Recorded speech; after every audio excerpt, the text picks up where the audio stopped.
You know, when life doesn't go the way we planned, when people get promoted who cheat, when injustice seems to win, when you're trying to live right and still feel like you're falling behind, it's easy to start asking God, where are you in all this? Psalm 37 opens with something incredibly simple but deeply powerful. Do not fret because of those who are evil, or be envious of those who do wrong. That's not just a suggestion. That's a spiritual discipline. Because if you're not careful, your heart will start drifting into comparison, bitterness, and doubt. But God is saying, don't let that stuff take root. Instead, trust in the Lord. Now that sounds great, right? But let's be real. Trusting in the Lord isn't always easy, especially when it feels like He's quiet, especially when you've been doing good, praying, giving, showing up, and yet the breakthrough hasn't come. Trust becomes hard when results don't match the effort. But here's the thing. Trust is not based on what you see. It's based on who God is. That's what David is teaching us in Psalm 37. He's not writing this as a young shepherd with a slingshot anymore. He's writing as a man who's been through betrayal, war, heartbreak, and hardship. He's seen enemies rise and fall. He's seen God rescue and deliver. And he's saying, look, I know how it looks right now, but trust in the Lord anyway. I've lived long enough to see that He's faithful. And that's what some of us need to hear today. Trust is not denial. Trust doesn't mean you don't feel the weight of what you're going through. It means you choose not to let that weight define you. It means you anchor your soul in a God who has never failed. Even if the timeline doesn't look like yours. And trust says, God, I don't understand this, but I'm not walking away. It's not about getting all the answers. It's about choosing who you're going to believe when things don't make sense. Because at the end of the day, there's always a battle for your trust. The enemy wants to get you to focus on what's wrong so you'll forget who's in control. Let's talk about that for a second. Because trust is a fight, not a one-time decision. It's a daily battle. To wake up and say, I will not let fear dictate my day. I will not let anxiety run my thoughts. I will not let comparison steal my contentment. That's a fight. But it's one you win by feeding your faith more than your fear, by rehearsing God's promises instead of replaying your problem. And maybe that's where you are right now, tired, frustrated, wondering if God sees you, if He hears you, if He's forgotten you. But I came to tell you today, He hasn't. You are not invisible. You are not overlooked, and your faith is not wasted. Every act of obedience, every quiet prayer, every time you chose integrity over compromise, it matters. It may not look like it's adding up right now, but nothing you do for God is ever in vain. Psalm 37 tells us that those who trust in the Lord will dwell in the land and enjoy safe pasture. That sounds like peace to me. But not peace like the world gives. Not peace that depends on perfect circumstances. This is deeper. This is the kind of peace that holds you steady when everything around you is shaking. The kind of peace that lets you sleep at night, even when you don't know how tomorrow's going to work out. That's what trust produces. Not control, but peace. And some of us, if we're honest, haven't felt peace in a long time, not because God's not giving it, but because we've been trying to play His role, carry His weight, solve things only He can fix. What if peace isn't something you earn by fixing everything? but something you receive when you finally let go? What if peace comes when you release your timeline, your plan, your expectations, and say, God, I still trust you, even now? Because trust is a decision. And the most powerful thing you can do in a season of uncertainty is to declare your trust in a God who is still good, still sovereign, still faithful no matter what. That's the foundation of peace. Not knowing the outcome, knowing the one who holds it. So today, instead of letting fear speak louder than faith, instead of letting your feelings run your focus, make a decision not to fret, but to trust. And when you do, you'll start to see it's not just about what you're waiting on. It's about who you're becoming while you wait. You ever notice how hard it is to do good when it feels like good isn't getting you anywhere? When you're trying to live right, trying to be kind, trying to stay faithful, and it feels like everyone cutting corners is the one getting ahead. It's frustrating. And that's exactly the kind of tension Psalm 37 speaks into. David says, trust in the Lord and do good. That second part, do good, doesn't get as much attention, but it's just as important, because trust in the Lord isn't passive. It's not just sitting around waiting for God to fix everything. It's active. It's how we live. It's how we respond when life doesn't feel fair. Doing good is hard when the world around you is not.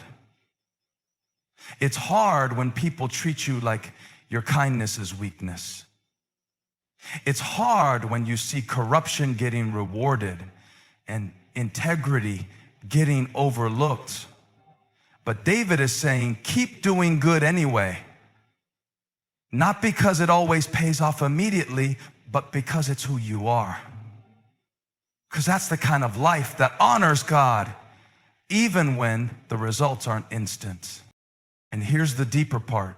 Doing good isn't just about your actions. It's about your mindset. It's a resistance, a spiritual defiance against bitterness, anger, and revenge. Because when you're hurt, when you're mistreated, the natural reaction is to strike back, to let the pain make you cold, to start playing the same games the world plays. But Psalm 37 is saying, don't go there. Don't let what's happening around you change what God's doing inside you. Some of us have been so close to giving up on doing good, not because we're tired of being good, but because we're tired of not seeing anything come from it. But just because you haven't seen the fruit yet doesn't mean the seed was wasted. Sometimes God is growing something in you before He grows something for you. And your obedience, your patience, your integrity, that's the soil He's working with. So when you forgive someone who doesn't deserve it, you're doing good. When you show up with humility when pride would be easier, you're doing good. When you speak life instead of gossip. When you work hard with excellence, even when no one notices. When you keep giving, even when you're not sure how it's going to come back. That's doing good. And it matters. See, we're not just called to live righteously when it's easy. That's not faith. That's convenience. The real test is how you live when no one's applauding. When it seems like doing wrong would be quicker, easier, more profitable, but you choose good anyway. Why? Because your standard is not the culture. Your standard is the kingdom. And the kingdom doesn't measure success the way the world does. The world will tell you to step on people to climb the ladder. The kingdom says the first shall be last, and the last shall be first. The world says protect your image. The kingdom says humble yourself. The world says take revenge. The kingdom says, bless those who curse you. This is upside down living. But it's also the only kind of life that actually brings peace. You might not get the recognition. You might not get the reward right away. But God sees. And He's not unjust. He knows how to take care of the people who walk in integrity. Now, I know this sounds good in theory, but maybe someone's thinking, that's nice, but it's not working for me. I've been doing good and nothing's changing. Can I tell you something that might set you free? Doing good was never about manipulating results.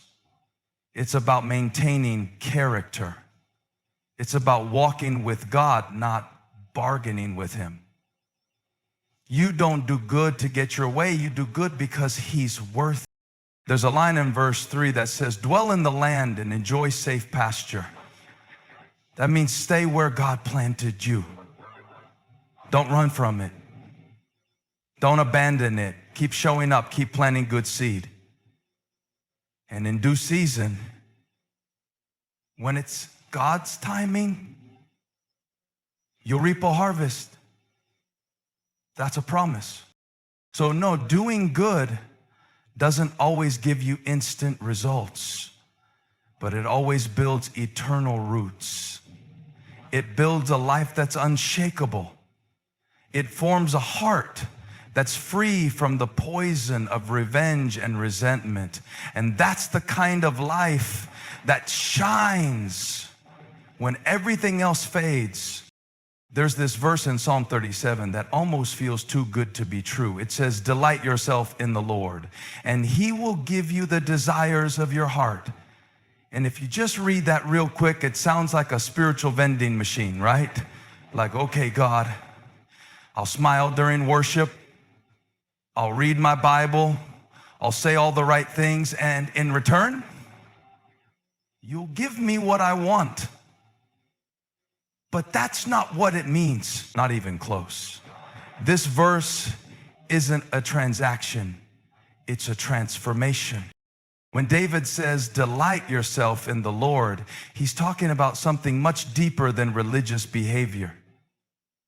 He's talking about affection, about where your joy is rooted, about what your heart runs to first, what gives you peace, what stirs your soul, what you crave when no one else is around. That word delight, it's not casual. It means to take exquisite pleasure in, to center your joy in who God is, not just in what He can do. And here's the thing. When you start delighting in the Lord like that, something amazing happens. Your desires actually begin to change. You stop asking for things that were never meant to satisfy you, and you start wanting what God wants for you. It's not that God suddenly starts giving you everything you want. It's that your heart starts wanting what He's already been trying to give you all along. That's why this verse isn't a shortcut to getting your way. It's an invitation to surrender your way. Because if we're honest, sometimes what we think we want is shaped more by our insecurity than by God's voice. It's shaped by what culture says we should chase. And we end up pursuing goals that don't actually fulfill us, only to wonder why we still feel empty when we get there. But delighting in the Lord resets all that. It realigns your heart with heaven.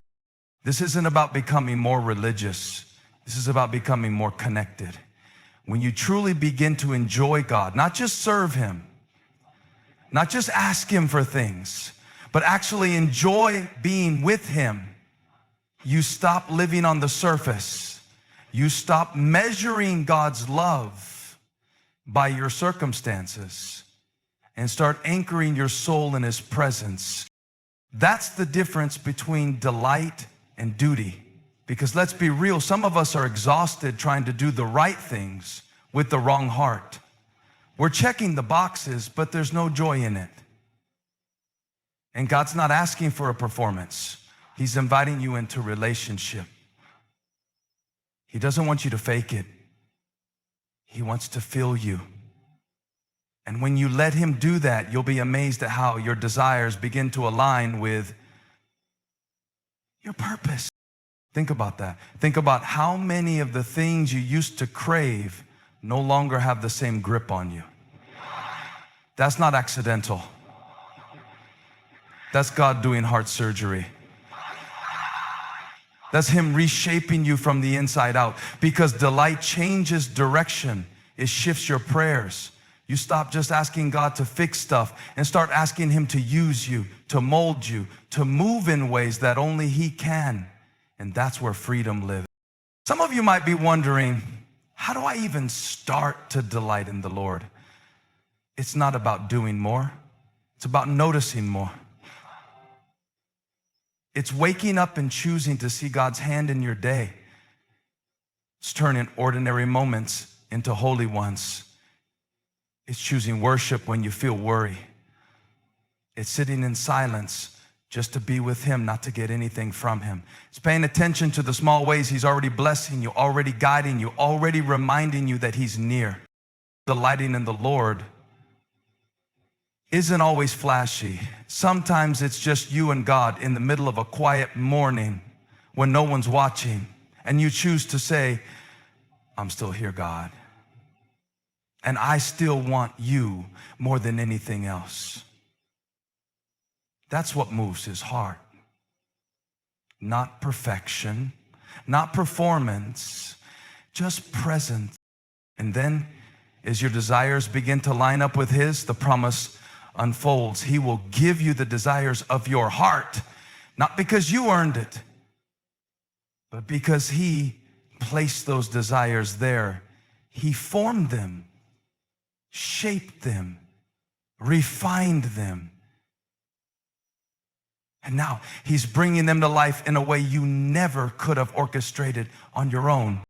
It's not about chasing blessings, it's about chasing the blesser. And when he becomes your delight, you realize you already have more than enough.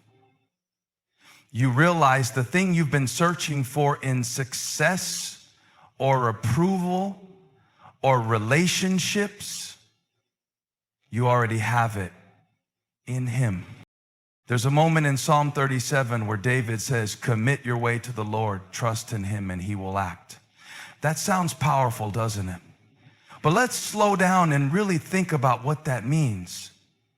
Because commit doesn't just mean giving God a suggestion. It's not saying, God, here's my plan, please bless it. It's much deeper than that.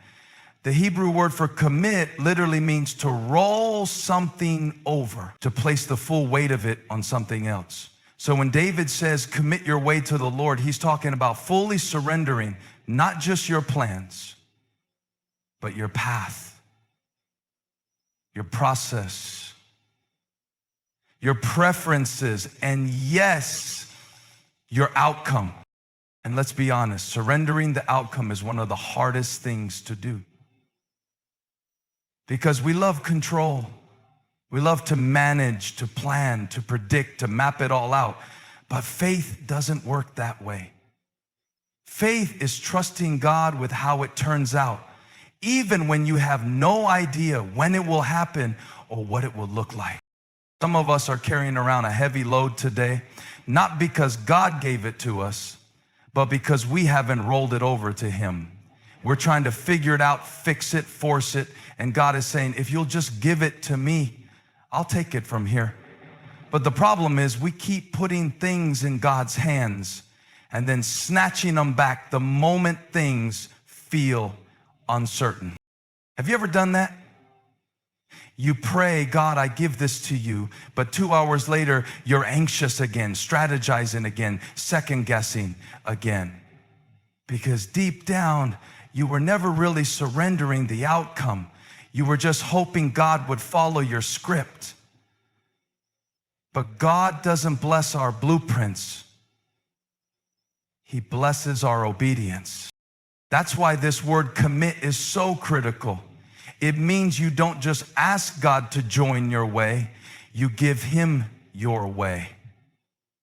And sometimes that means letting go of timelines, letting go of control, letting go of how you thought it was supposed to happen, because the truth is, God's way is often slower than ours, but it's always better. And that messes with us, doesn't it? Because we live in a world of instant results. We want answers, clarity, confirmation now. But God says, roll it over to me. Leave it with me. Trust that I'm working even when you don't see it. And that kind of trust only comes when you've stopped worshiping the outcome and started trusting the character of the one who's writing the story. Sometimes God delays the outcome because he's doing something deeper inside you first. Sometimes the waiting is the work. It's where he stretches your faith, strengthens your character, teaches you that peace doesn't come from knowing everything. It comes from knowing him. And when you get to that place where your peace isn't tied to your progress, you're free. Free to walk in obedience without needing to manipulate the result. Wonder how many of us are missing today's peace because we're obsessed with tomorrow's result. But Psalm 37 is inviting us to live differently, to commit our way to the Lord and let him handle what comes next. And here's the promise. He will act. That means you don't have to chase every opportunity, force every door open, or stress over every detail. When your way is committed to him, he knows how to move on your behalf. It doesn't mean you won't have questions. It doesn't mean everything will happen on your timeline, but it does mean that nothing you've given to God will be wasted. No surrendered dream, no tear, no delay, no disappointment, none of it is overlooked. He's working in the background, arranging things, redirecting things, protecting you from things you didn't even know to pray about. And you might be thinking, but what if it doesn't turn out the way I want? That's a fair question. But I'd ask you this in return. What if the way you want isn't the way you need? What if God's version is greater, but it requires you to let go of yours first? That's the risk of surrender. But it's also the beauty of it. Because when you commit your way to the Lord, you don't just get his results, you get his peace. And his peace is better than any plan we could make.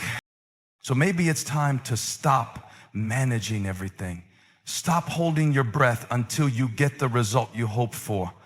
Maybe it's time to take that weight, that stress, that plan you've been clinging to and roll. We live in a world that celebrates movement, fast, loud, nonstop motion. We equate doing with achieving and waiting with weakness. But in Psalm 37, David drops a word that cuts through all of that noise. He says, be still before the Lord and wait patiently for him. Be still. That's hard, isn't it? Especially when everything inside of you is restless. When you're watching others get ahead, watching doors open for people who didn't pray half as hard as you did, wondering why you're still stuck in the same place. And then the Word of God says, be still. Stillness isn't passive. It's not checking out. It's not giving up. It's not silence born out of defeat. Stillness, real spiritual stillness, is one of the most powerful forms of trust you can express. Because when you're still before the Lord, you're saying, God, I believe you're working even when I don't see anything moving.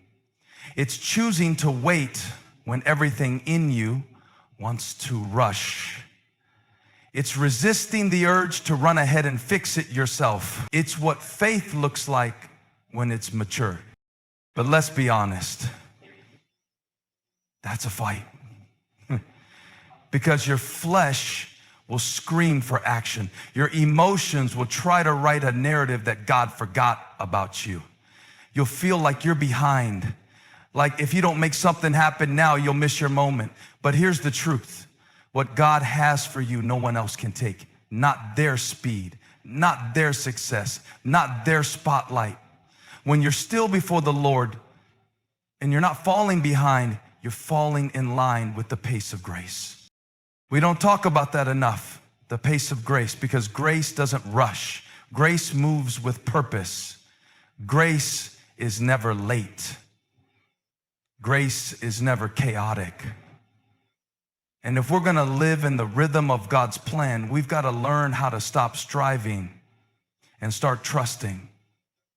That's where patience is cultivated. Not in the moments when things are going your way, but in the moments when nothing seems to be changing. And you've got to be careful during those moments, because that's when impatience starts to whisper lies. Lies like God forgot you, or you're wasting your time, or you're the only one still waiting. But patience is a spiritual weapon. It keeps you grounded. It keeps you from making permanent decisions in temporary emotions. Some of the worst choices we make aren't because we're bad people. They're just made in a hurry. We panic. We grab the shortcut. We force what God would have freely given if we had just stayed still a little longer. Sometimes the most spiritual thing you can do is not react, not post it, not clap back, not rush into that relationship, not take that opportunity that looks good but doesn't have God's peace attached to it. Sometimes stillness means learning to listen more than you speak, to pause before you post, to pray before you plan. That kind of patience isn't weak, it's wisdom. David says, be still before the Lord. He doesn't just say, be still. That's important, because being still before the Lord isn't about zoning out. It's about tuning in. It's about positioning your heart in a place of awareness where you're listening for His voice, even when everything around you feels loud. Stillness is where clarity is born. You can't hear God clearly when your life is crowded with noise. That's why the enemy loves to keep you busy, because if he can destroy you, he'll distract you.